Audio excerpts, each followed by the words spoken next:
a perseguição dos cristãos nos primeiros tempos, nos primeiros séculos.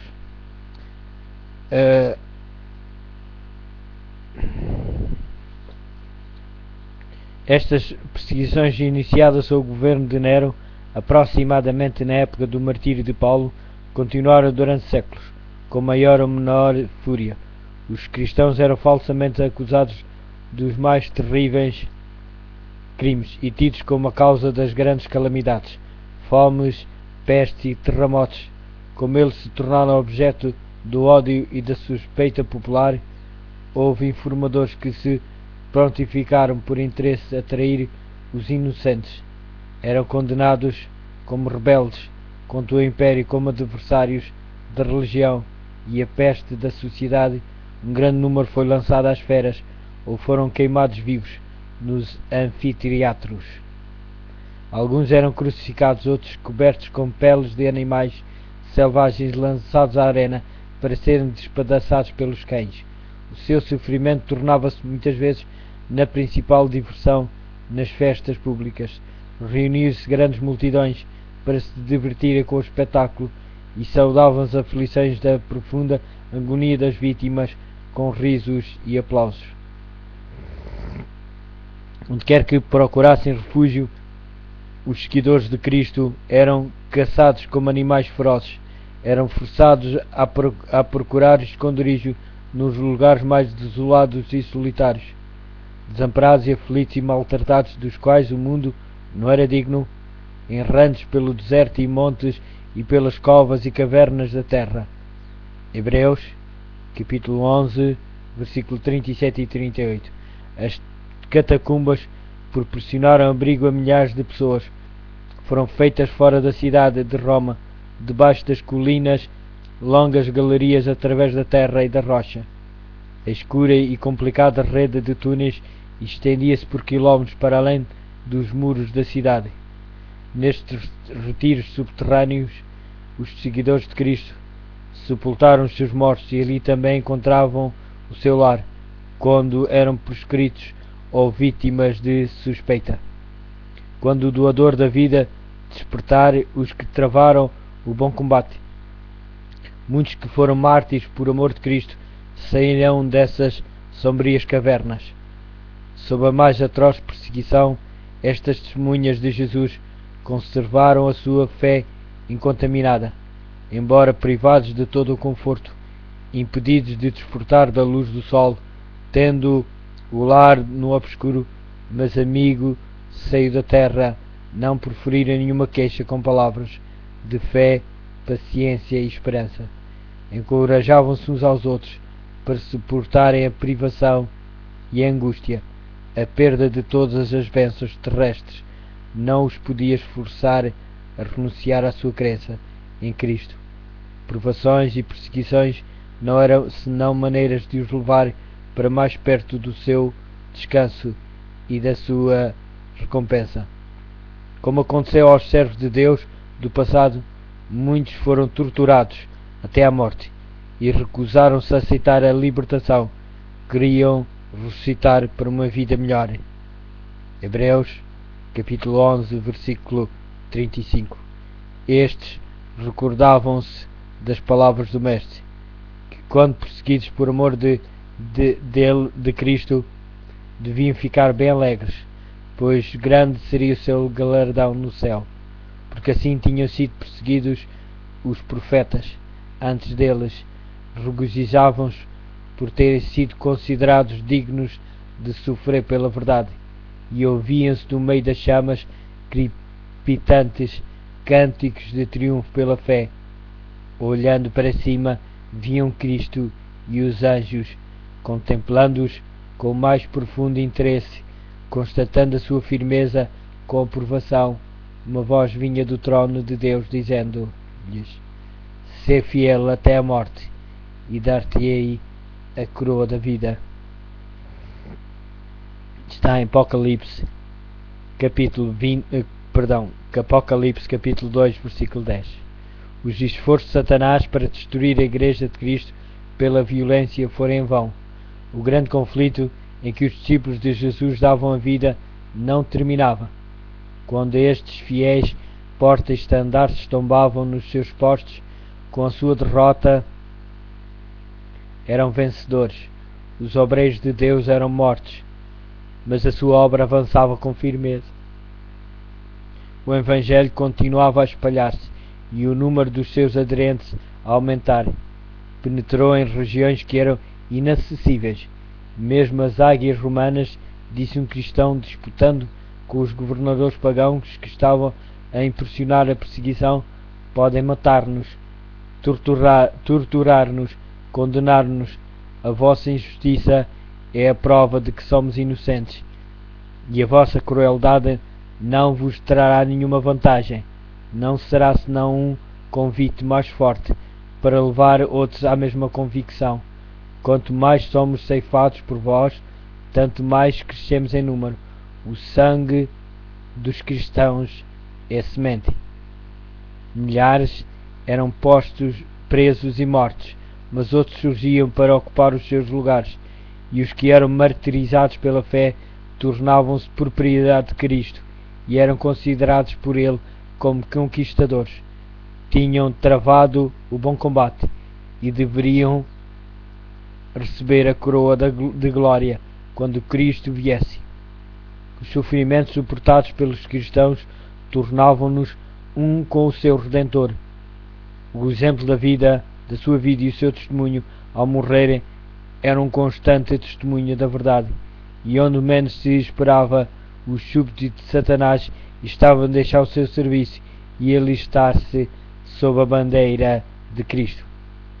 Por isso, Satanás fez os seus planos para lutar com mais êxito contra o governo de Deus, hasteando a sua bandeira na Igreja Cristã.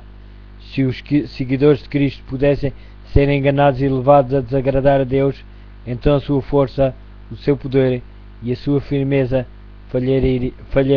falhariam e cairiam como uma presa fácil.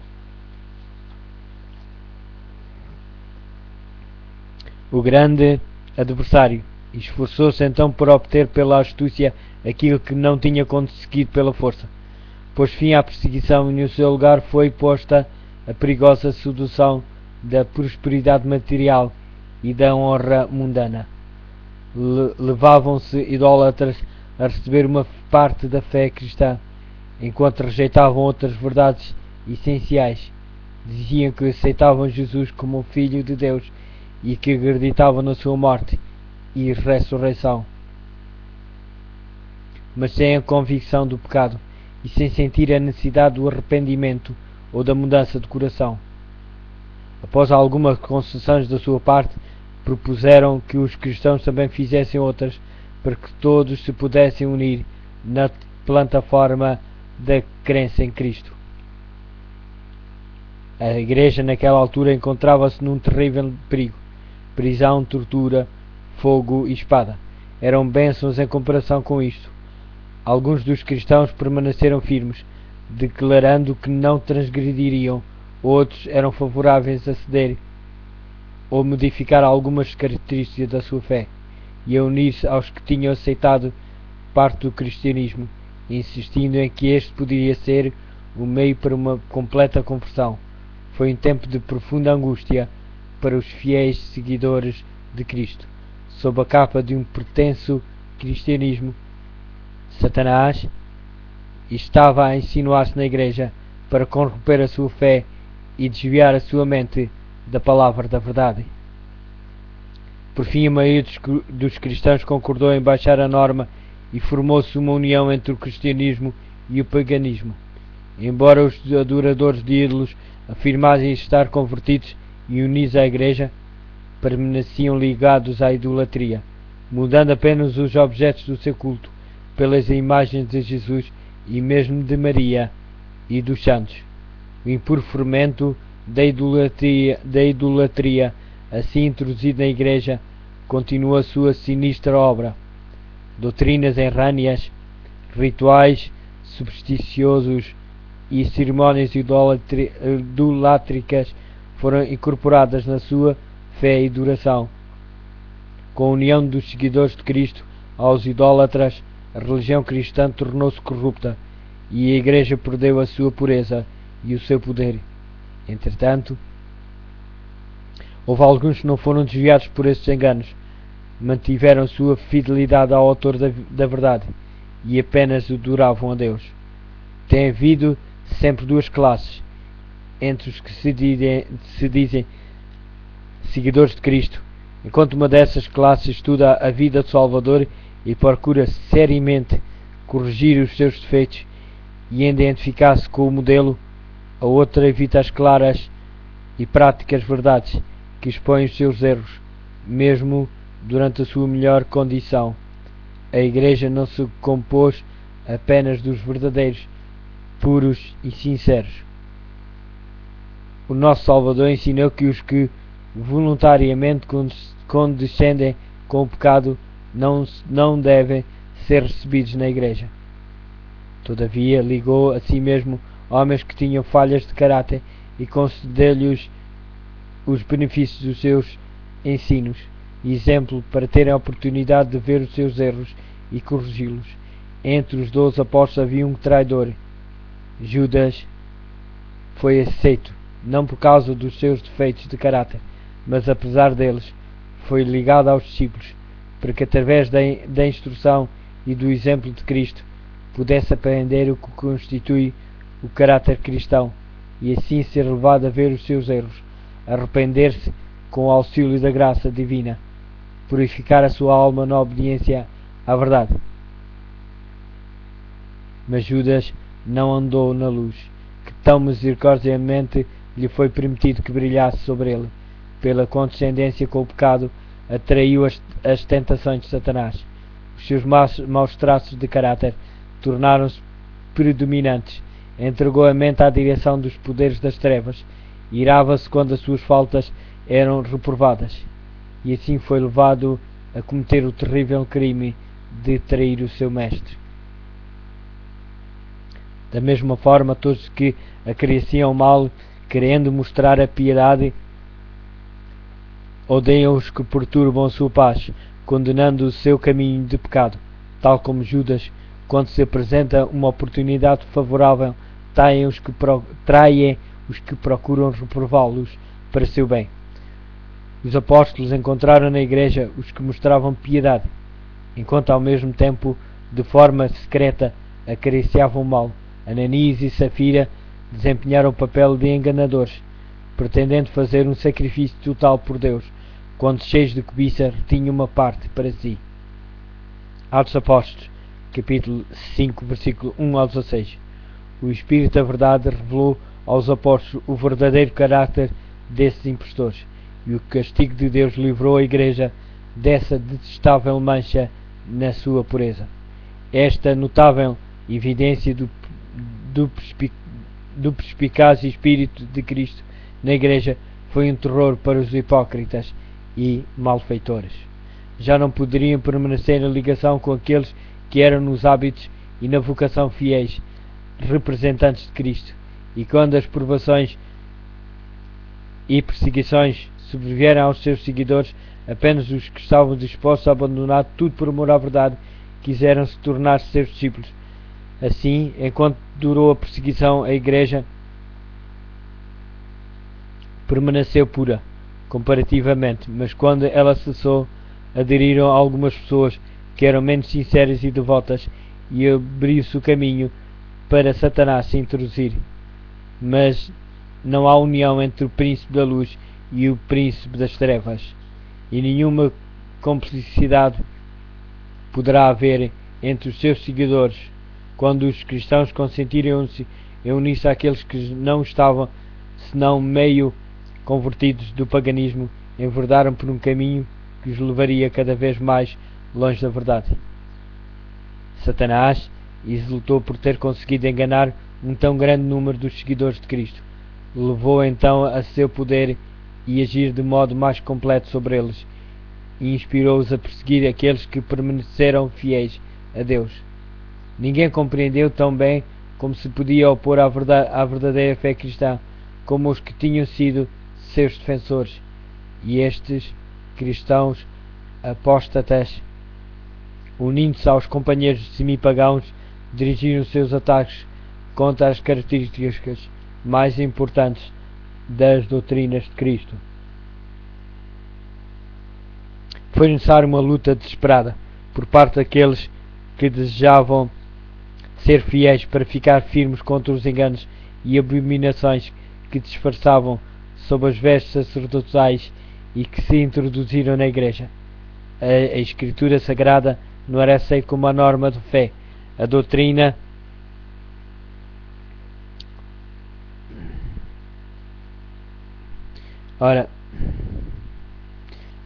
da liberdade religiosa era considerada uma heresia, sendo os seus defensores odiados e proscritos. Depois de um longo e severo conflito, os poucos que permaneceram fiéis decidiram dissolver toda a união com as igrejas apóstatas, caso ela continuasse a recusar libertar-se da falsidade e da idolatria. Viram que se queriam obedecer à palavra de Deus, a separação era uma necessidade absoluta. Não ousavam tolerar erros fatais à sua própria alma.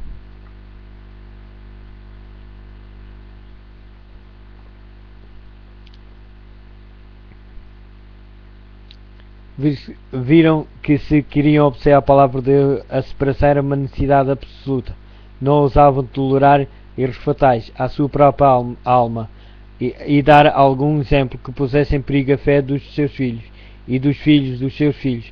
Para assegurar a paz e a unidade, estavam prontos a fazer qualquer concessão coerente com a fidelidade para com Deus, mas acharam mesmo a paz seria comprada por um preço demasiado caro, caso fosse com sacrifício dos princípios.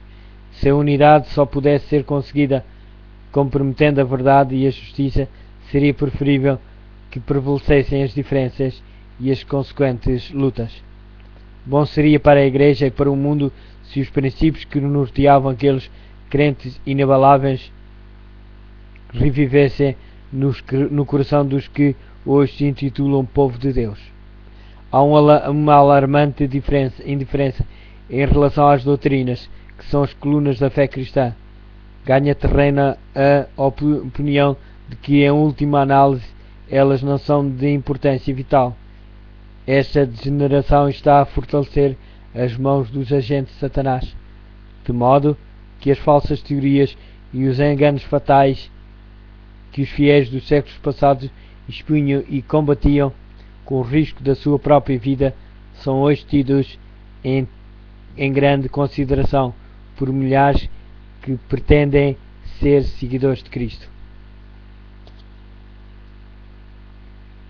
Os primeiros cristãos eram, na verdade, um povo especial.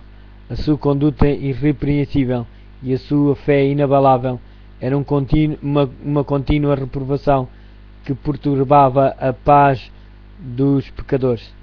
Se bem que poucos sem riqueza nem posição ou títulos honoríficos constituíam um terror para os maus, onde quer que o seu caráter e doutrina fossem conhecidos. Eram, portanto, odiados pelos ímpios, assim como Abel o foi pelo ímpio Caim. Pela mesma razão que Caim matou Abel, os que procuram repelir a restrição do Espírito Santo mataram o povo de Deus. Pelo mesmo motivo, os judeus rejeitaram e crucificaram o Salvador, porque a pureza e santidade do seu caráter era uma constante repreensão ao seu egoísmo e à sua corrupção. Desde a altura em que Cristo esteve na terra até hoje, os discípulos fiéis têm suscitado o ódio e a oposição dos que amam e seguem os caminhos do mal. Como pode então chamar-se uma mensagem de paz ao Evangelho?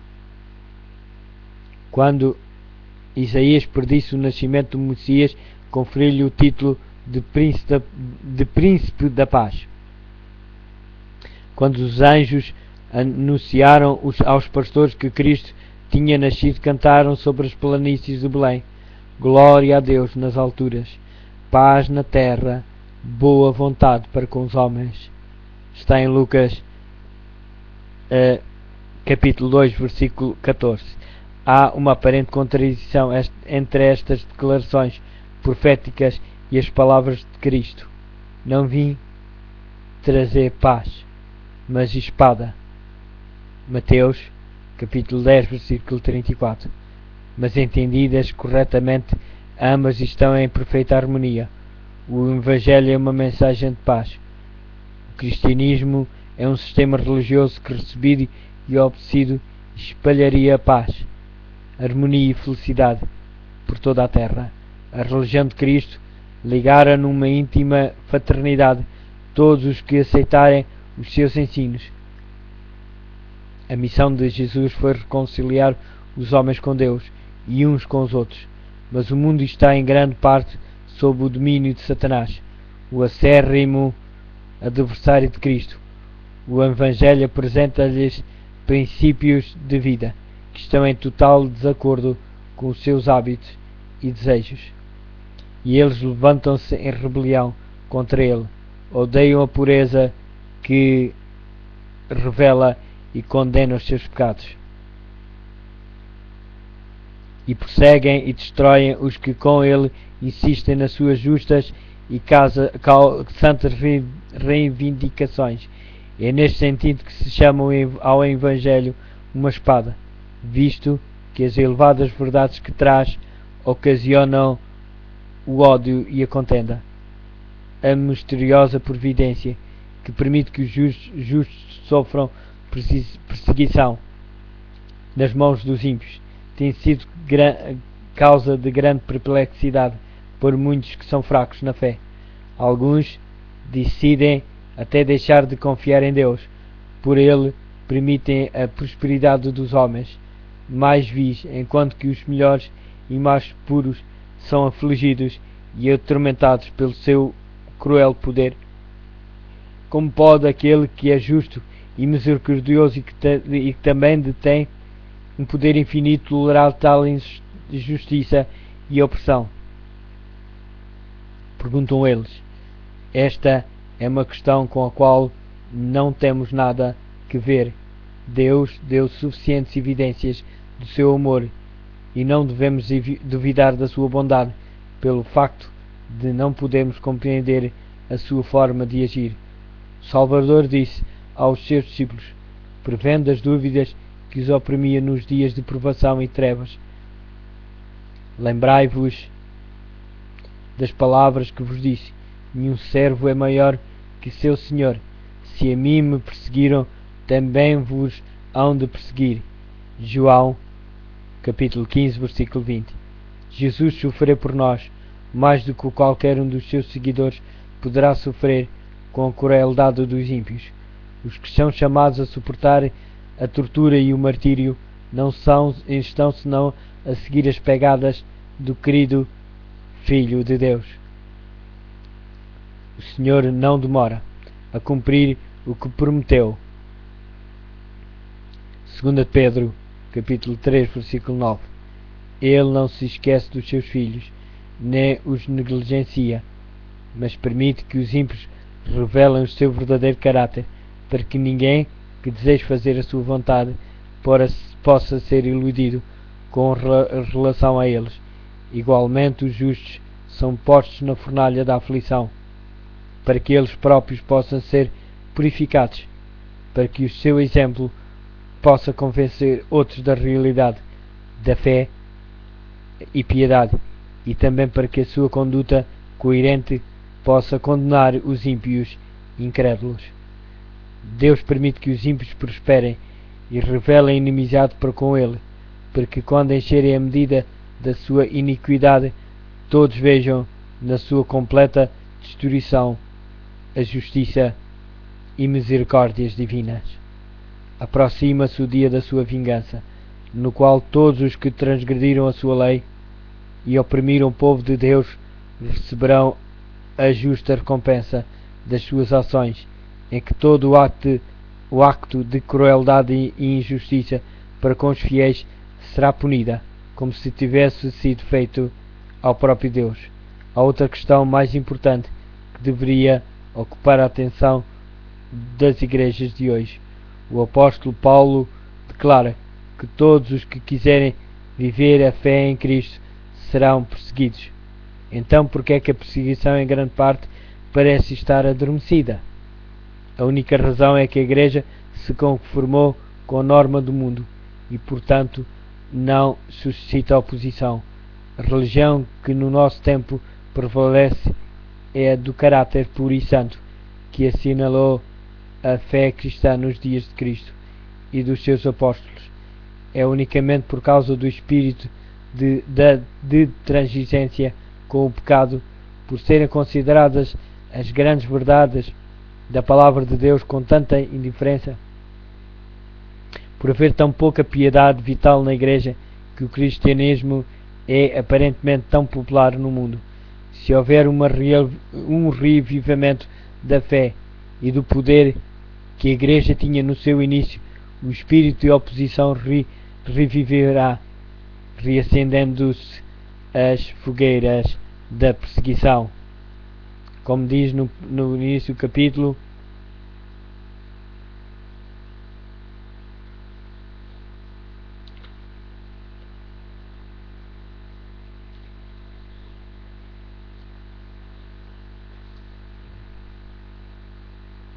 a perseguição nos primeiros séculos.